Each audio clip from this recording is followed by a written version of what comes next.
Halo semuanya, kali ini kita akan belajar tentang bagaimana kita menulis rencana bisnis. Jadi, sampai di titik ini, seharusnya Anda di dalam kelompok Anda sudah memiliki berbagai komponen data yang dibutuhkan untuk bisa menulis sebuah rencana bisnis. Nah, ini saatnya kita bisa menuliskannya. Ikutilah langkah-langkah berikut ini. Langkah pertama adalah membagi tugas. Tentu saja, Anda selalu bisa menuliskan rencana bisnis ini sendiri. Namun, karena banyak komponen, silakan dalam tim Anda bagi tugas untuk penulisannya. Catatan bahwa harus ada satu orang yang menyatukan, yang memeriksa agar tulisannya itu bersambung, baik itu secara gaya tulisan, agak lebih seragam, dan juga istilah-istilah yang digunakan itu sama, gitu ya, supaya tidak terasa kok tidak berhubungan satu sama lain. Jadi, si pemeriksa ini bertugas di akhir setelah semua menulis, mengintegrasikan dan juga melengkapi jika masih ada yang kurang.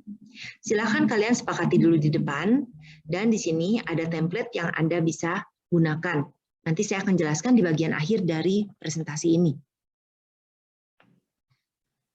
Langkah kedua adalah mengemasnya. Kemasan selalu penting. Jadi, bagaimana dengan tampilan rencana bisnis Anda? Ada beberapa hal yang penting, ada berbagai faktor yang akan dilihat. Yang pasti yang pertama adalah hasil printing dari laporan rencana bisnis Anda harus bagus kalau ini berupa print out. Kemudian, kalau ini print out berarti penjilitan dari laporan rencana bisnis Anda itu disarankan menggunakan spiral binder ya dengan cover plastik di depan dan di belakang. Saran saya jangan hanya di stapler atau dijilid dan menggunakan yang susah bukanya, ya itu akan menyulitkan dan membuat pembacanya itu merasa terganggu. Ya, jadi kita akan hindari saja hal-hal semacam ini. Selaras dengan itu, jika Anda diminta versi digital, Anda harus buat dalam versi PDF yang sudah dengan cantik ditata. Anda selalu bisa membuat rencana bisnis menggunakan Canva template, jadi nanti berdasarkan dengan template yang saya berikan, Anda bisa pindahkan ke Canva.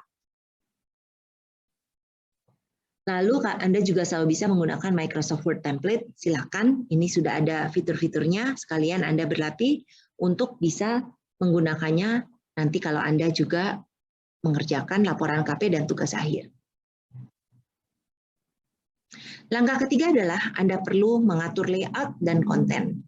Nah, sebetulnya memang tidak ada sih format baku untuk rencana bisnis. Jadi tidak ada yang ini pasti benar harus selalu ini dan sebagainya. Tapi ada beberapa elemen penting yang kamu harus perhatikan.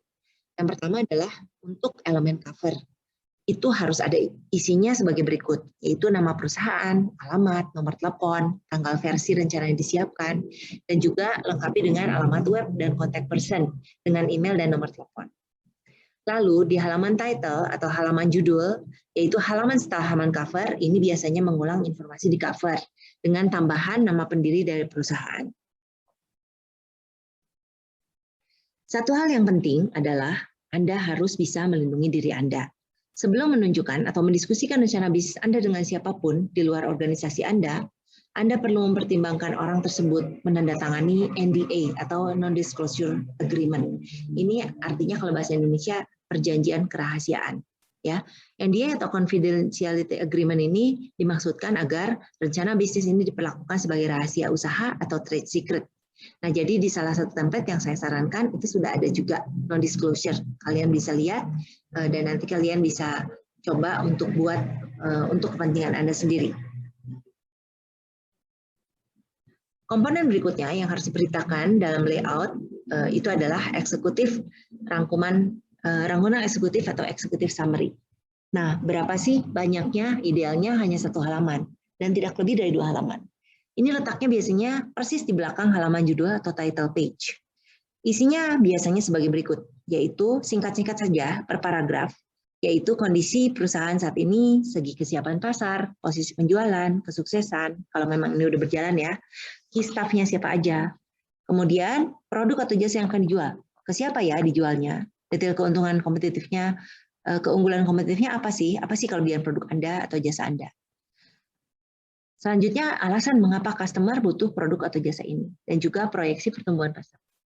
Tujuan perusahaan jangka pendek dan panjang, dan penjelasan bagaimana strategi mencapainya. rangkuman ramalan, penjualan, keuntungan, dan cash flow, dan berapa kebutuhan dana, bagaimana investor atau pemberi pinjaman dana akan mendapatkan keuntungan dari pendanaan kepada usaha Anda. Ini penting banget ya, terutama yang terbawah ini. Selanjutnya, Anda harus punya table of content atau daftar isi. Daftar isi ini sangat penting karena seperti peta yang memandu pembaca melalui proposal Anda. Anda bisa menggunakan nomor halaman atau juga menggunakan heading dan penomoran yang baik. Ini sebagai contoh dari buku Barrow, buku pegangan kita, halaman 277 sampai 279, ini sudah ada contoh dari daftar isi. Oke, setelah itu kalian bisa melengkapi juga rencana bisnis Anda dengan lampiran. Nah, lampiran ini maksudnya gimana? Jadi si lampiran itu biasanya bukan dalam perhitungan proposal rencana bisnis Anda, ya, karena biasanya ini adalah data-data yang dibutuhkan, ya. Tapi kalau kalian masukkan ke dalam laporan utamanya itu kayak panjang banget, ya. Jadi kalian akan memisahkan ini sebagai lampiran dengan catatan bahwa berarti kalau lampiran mereka terserah mau lihat atau tidak. Nah, jadi kalian nanti buat di dalam lampirannya adalah hal-hal sebagai berikut, yaitu CV-CV dari personal utama. Kalau sekelompok Anda ada 5 orang, berarti kalian lampirkan CV Anda berlima. Kemudian detail hasil riset pasar, survei, kuesioner, temuan, kalau memang Anda melakukannya. Analisis kompetitor, proyeksi keuangan, ya, balance sheet, profit loss, cash flow, what if analysis, BEP, analisis rasio, pokoknya yang kita kerjakan saja di kelas, ya. Lalu paten, intellectual property, kalau memang ada atau sedang diurus. Website screenshot, literatur, brosur, spek produk, dan desain. Nah, untuk website screenshot memang kita nggak buat ya, untuk yang sekarang nggak masalah ya. Itu nanti, tapi Anda butuh untuk melengkapi ya, kalau sudah ada. Berikutnya, langkah keempat adalah menulis dan mengedit. Nah, untuk proposal bisnis yang besar, Anda perlu membahas dengan hati-hati. Yaitu dengan siapa? Dengan akuntan dan penasihat hukum. Memastikan bahwa kata-kata yang dipakai aman, kemudian angka-angka yang kalian masukkan ke dalam laporan ini betul, gitu ya. Jadi harus ada yang memeriksanya, terutama dari segi hukum dan juga keuangan. Selain itu, Anda juga harus ada seseorang yang berfungsi sebagai editor. Nah, kalau Anda tidak sanggup melakukannya, bisa juga sih bayar jasa profesional, ya. Jadi fungsinya apa? Akan membaca keseluruhan dan memperbaiki.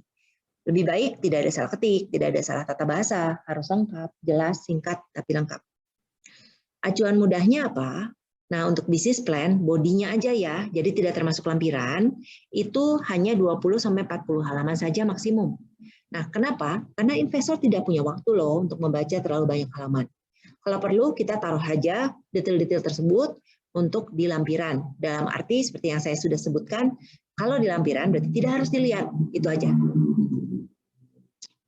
Lalu, dalam mengedit layout, pastikan layout yang digunakan itu mudah dibaca. Font yang dipakai itu enak dibaca, bersahabat dengan mata. Jangan pakai yang cantik tapi susah dibaca. Nah, supaya Anda bisa terbaik, itu paling bagus adalah memilih font yang tidak melelahkan mata. Nah, itu yang mana? Yang Times New Roman, buku Antiqua, Century, itu contohnya untuk body ya. Tapi kalau untuk judul, itu sebenarnya kalian nggak apa-apa kalau mau pakai yang tidak terlalu oke. Karena sebenarnya untuk huruf-huruf seperti Arial, Calibri, Helvetica itu lebih melelahkan mata. Nah, ini nggak apa-apa, tapi boleh dipakai untuk judul, bukan untuk body. Selanjutnya, gambar-gambar, yaitu image, chart, table, graph, dan pictures. Ada elemen yang baik digunakan. Seperti kita tahu, ada peribahasa, a picture says 1,000 word. Nah, lebih kurang seperti itu. Jadi, kalau kita pakai grafik tersebut, gambar tersebut itu bisa menggambarkan banyak hal, tapi bisa menghemat kata-kata yang kita pakai, sehingga jangan lupa kita bisa memenuhi batasan dari jumlah halaman yang disarankan untuk proposal rencana bisnis. Selanjutnya, langkah kelima adalah kamu mau kirim ke siapa nih, udah jadi ya. Nah, kalau sudah siap, tujuan utama dari rencana bisnis ini adalah kamu mencari pendana kan, kamu mencari investor. Nah, jadi kalau kamu sudah tahu dari awal, misalnya kamu tahu ini adalah untuk ikut kompetisi ya, seperti yang dilakukan oleh Maranatha Startup Competition ataupun kompetisi dari pemerintah, kamu buat saja langsung dengan format seperti itu. Siapkan sesuai dengan yang diminta. Kalau misalnya belum tahu, berarti kemungkinannya Anda akan mengirimkan kepada calon investor atau calon pemberi pinjaman, baik itu bank, financing company, dan lain-lain. Nah, biasanya bisa cepat atau lama, tapi Anda perlu melakukan follow up setelah pengiriman. Yang selanjutnya presentasi atau pitching, yang terakhir nih langkah ke-6. Nah, Anda harus mempersiapkan bahan presentasi sebaik mungkin. Anda juga bisa membuat dengan PowerPoint atau Canva. Buatlah sebagus mungkin tampilannya secara visual. Sebagai catatan, minggu depan kita akan membahas lebih detail untuk materi pitching, membuat pitch deck, dan lain sebagainya. Jadi, nggak apa-apa, ini penjelasannya nanti akan dijelaskan lagi lebih minggu depan. Sekarang Anda akan perlu mengerjakan tugas kelompok.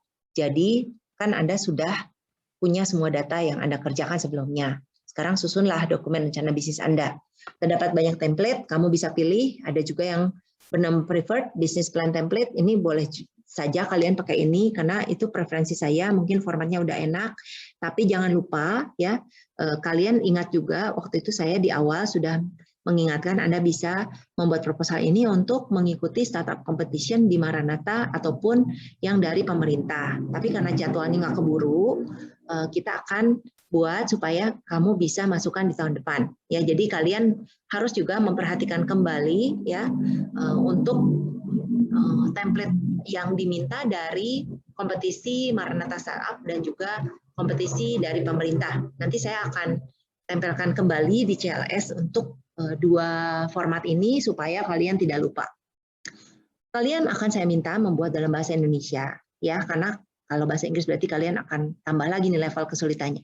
Kamu bisa kopas saja hasil kerja kalian dari komponen-komponen yang sudah dibuat, lalu nanti disempurnakan. Ya, nah kalau misalnya dari template dari yang saya jelaskan, ada yang bagian yang nggak ada, mungkin karena tidak dibahas kelas ini atau karena kalian memang tidak membuat karena belum bisa, gitu ya. Karena misalnya contohnya gitu ya. Hasil usaha kan belum bisa ya. Jadi kalian bisa menghilangkan bagian sini. Nah, laporan ini nanti akan dikumpulkan sebagai dokumen bersamaan dengan PowerPoint presentasi kamu ya untuk pitching. Nah, setelah kapan dikumpulkannya? Setelah presentasi tugas akhir, kalau berdasarkan jadwal adalah 24 Juni di Google Classroom. Nanti saya akan sediakan linknya. Nah, sekarang saya akan masuk ke dalam CLS kita. Nah, saya mau tunjukkan saja ya. Nah, sebetulnya untuk template dari ini dari program Startup Competition dan program Kewirausahaan Kampus Merdeka ini sudah ada di sini ya. Jadi kamu bisa, nanti saya akan repost di bawah ya. Kalian lebih baik mengikuti format yang ada di sini ya. Sehingga kalian bukan formasi komponen-komponen yang diminta di sini supaya kalian jadi bisa langsung siap untuk disubmit di tahun depan. Kemudian di bagian bawah ya hasil rekaman dari video saya sekarang nanti akan saya post. Kemudian di sini ada untuk PowerPoint-nya dan ada business template. Nanti kamu bisa buka. Di sini banyak sekali berbagai hal dan juga sampel ya. Nah, saya tadi bilang saya mungkin ada preferensi pakai yang preferred ya. Tapi untuk kontennya kamu boleh sesuaikan dengan Maranatha Competition dan juga dari pemerintah. Ya, silakan ya.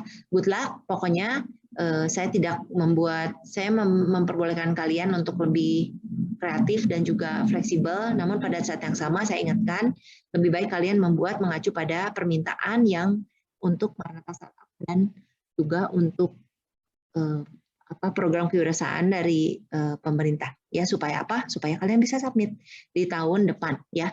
Ini nggak lama lagi, nanti kamu bisa submit aja. Soal menang atau tidak nanti kita bisa lihat ya. Jangan khawatir. Baik, sekian saja untuk penjelasan di hari ini.